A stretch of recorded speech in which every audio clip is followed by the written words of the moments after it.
নমস্কার বন্ধুরা, আমি সোমা। আমি আজ আবার এসে পড়েছি আপনাদের নতুন একটি ভ্লগ নিয়ে।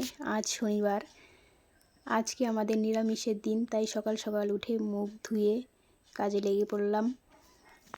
আজ বাড়িতে অনেক কাজ, অনেক কিছু ধোয়াধুয়ি করতে হবে, তাই মুখ ধোয়ার পরে বাসন মাজতে লেগে পড়লাম। আপনারা হয়তো অনেকেই ভাববেন আমি এভাবে কেন কথা বলি। আসলে প্রথমবার, এই প্রথম ব্লগ করছি, তাই কথা বলা, কিভাবে কথা বলতে হবে, কিভাবে ক্যামেরা ফেস করতে হবে জানি না। এইসব কিছু আস্তে আস্তে হয়তো ঠিক শিখে যাব, তাই ভুল ত্রুটি হলে একটু মেনে নেবেন। সবারই প্রথম প্রথম নিশ্চয়ই কোনো না কোনো কিছুতে অসুবিধে হয়, তাই আমারও হচ্ছে। যাই হোক, এই যে বাসন ধোয়া চলছে। বাসন ধোয়ার পর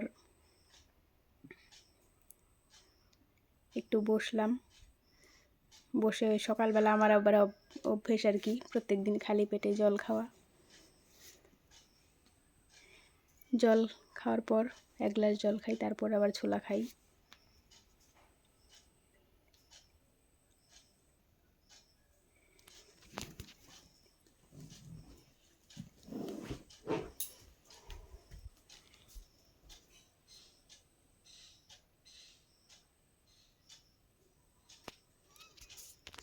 এখন চলে এসেছি রান্নাঘরে। রান্নাঘরে চা খাচ্ছি, আর এদিকে ভাতও বসিয়ে দিয়েছি।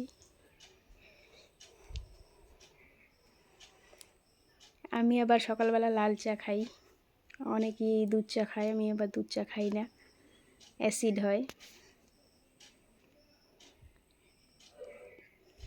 এদিকে মা সবজি কেটে দিচ্ছে।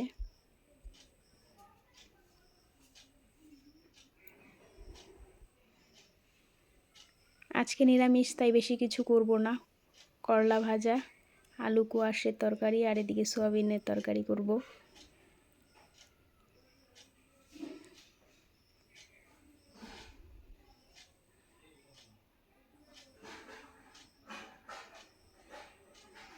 এরপর রান্না টান্না সব কিছু করে একটু বাজার চলে যাব।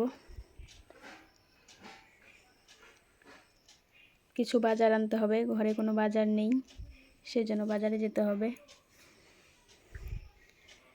সব রান্না সেরে মেয়েকে স্কুলে পাঠিয়ে দিয়ে আমরাও খাওয়া দাওয়া করে নিয়ে তারপরে বাজারে বেরিয়ে পড়ব। বাজারে গিয়ে এই তো মোমো নিয়ে আসলাম, আর তার সাথে কিছু ফল, সবজি, এইসব নিয়ে চলে আসলাম। তাহলে বন্ধুরা, ব্লগটা আর বেশি বড় করছি না, এখানেই শেষ করছি। এরপরে চলে আসবো আরেকদিন নতুন একটি ব্লগ নিয়ে। ভালো লাগলে লাইক, কমেন্ট, শেয়ার করবেন।